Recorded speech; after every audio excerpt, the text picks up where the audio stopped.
Hello दोस्तों, कैसे हैं आप लोग। तो दोस्तों, आपने देखा होगा उर्दू में ये सिंबल आता है, इसका नाम है पेश।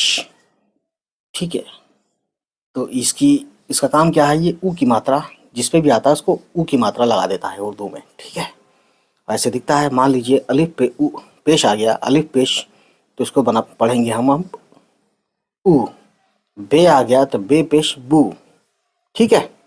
तो इसी बात को और आगे समझते हैं, और अलिफ से बे, पे, और बाकायदा अब छोटी है बड़ी है ये पूरा देखेंगे, है ना। सब पे लगा लगा के कि हिंदी में इनकी साउंड इस तरीके से करने से कैसी हो जाती है। तो देखिए, शुरू करते हैं। तो देखिए दोस्तों, अलिफ पे जब पेश लगाते हैं तो ये बन जाता है ऊ। ठीक है। उसके बाद बे पे जब लगाते हैं ये पेश तो ये बन जाता है दोस्तों बू। और ये बे, अगला बे के बाद पे आता है, इस पे पेश लगाया तो ये बन गया पू। अगला है ते, ते पे पेश लगाया दोस्तों तो ये बन गया तू। ठीक है। Any problem? नो प्रॉब्लम दोस्तों। अगला से है, इस पे पेश लगाया तो ये बन गया सू। ठीक। उसके बाद तो दोस्तों, हम ते के बाद टू भूल गए थे, तो देखिए हमने लिख दिया है टे के ऊपर पेश लगाते हैं तो ये बन जाता है टू।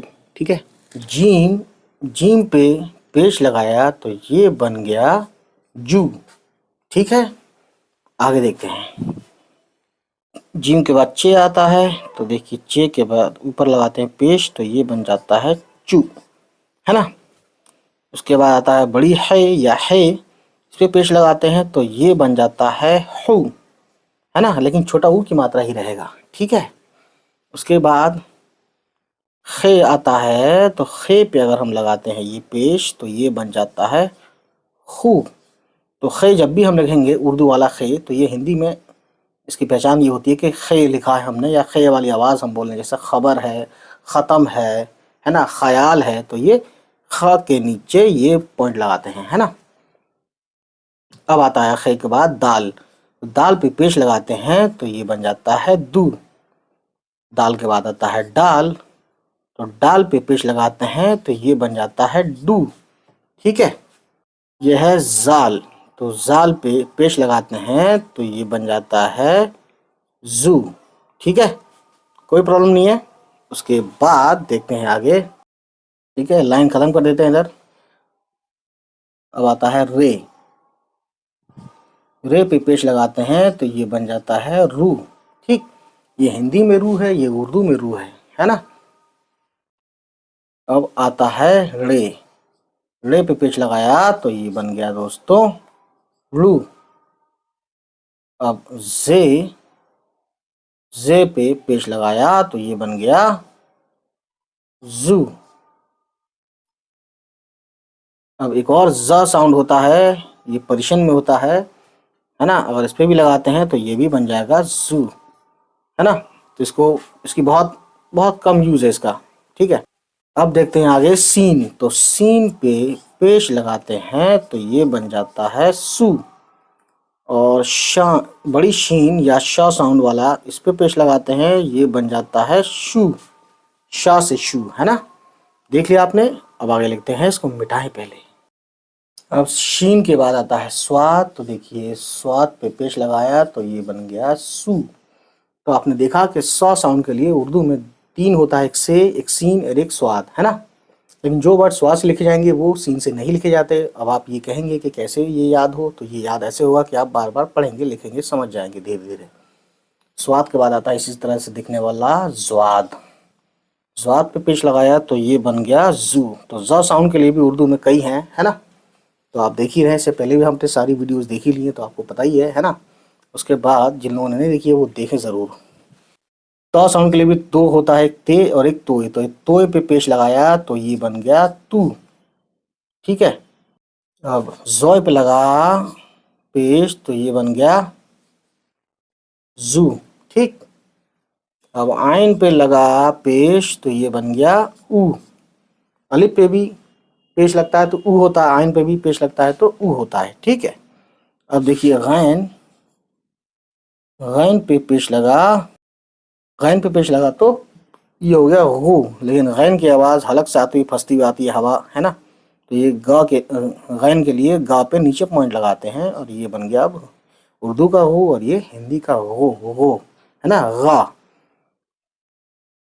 अब आता है फे की आवाज़ निकालने के लिए मैंने बाराखड़ी में इसकी बताया था, तो फे पे पेश लगाते हैं तो ये बन जाता है फू, है ना।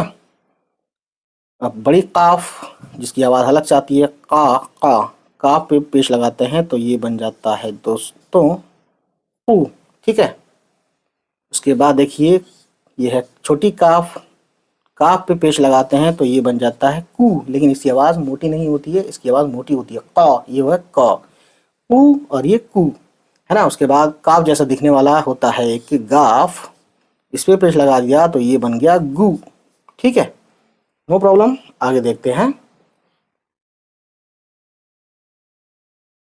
तो लाम पे पेश लगाया तो ये बन गया दोस्तों लू, ठीक है।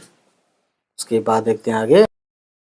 मीम पे जब पेश लगाया दोस्तों, लाम के बाद मीम आता है तो ये हो गया हिंदी की तरह मुंह, ये है उर्दू में मुंह और ये हिंदी में मुंह, ठीक है। उसके बाद मीम के बाद नून आता है तो नून देखिए ऐसे दिखता है, इसकी आवाज़ नौ जैसी होती है। ना पे यानी नून पे पेश लगा दिया तो ये बन गया सेम हिंदी की तरह नू, ठीक है। नून के बाद आता है दोस्तों वाव, वाव पे पेश लगाया तो ये बन गया वू, ठीक है। उसके बाद आता है छोटी है या हा भी बोलते हैं इसको, छोटी है, छोटी है पे पेश लगाया तो ये बन गया हु। दो चश्मी है पे भी पेश लगा दिया तो तब भी ये बन गया हु, ये दोनों सेम सेम है लगभग, ठीक है, ठीक है ना। उसके बाद देखिए आता है हमजा, तो इसका कोई यूज़ नहीं है, बाद में यूज़ है, मतलब बड़ी ये पे आता है, लचक के लिए आता है, वाव पे आता है, ठीक है। खैर अब देखते हैं छोटी ये, तो छोटी ये पे देखिए छोटी ये पे पेश आया तो ये बन गया यू ऐसे, और बड़ी ये पे भी आया तो ये बन गया यू। छोटी ये बड़ी ये के ऊपर मैंने जो बनाया था बाराखड़ी, तो छोटी ये पे देखिएगा तभी आपको सारी बात समझ में आ जाएगी दोनों की, ठीक है। दोनों का सेम जो है शॉर्ट फॉर्म होता है जो कि दिखता है कुछ यूँ, है ना। तो ये चीज़ें क्यों हैं, कैसे बनती हैं, तो सब बताया हुआ है मैंने, ठीक है। तो चलिए दोस्तों आज की वीडियो इतनी ही, नेक्स्ट टाइम नेक्स्ट वीडियो के साथ आएंगे, तब तक खुश रहें, आबाद रहें और हमारी वीडियोस को उन तक शेयर करते रहें जिनको बारे में आपको पता है कि उनको ये वीडियोस देखनी चाहिए। चलिए मिलते हैं, बाय बाय।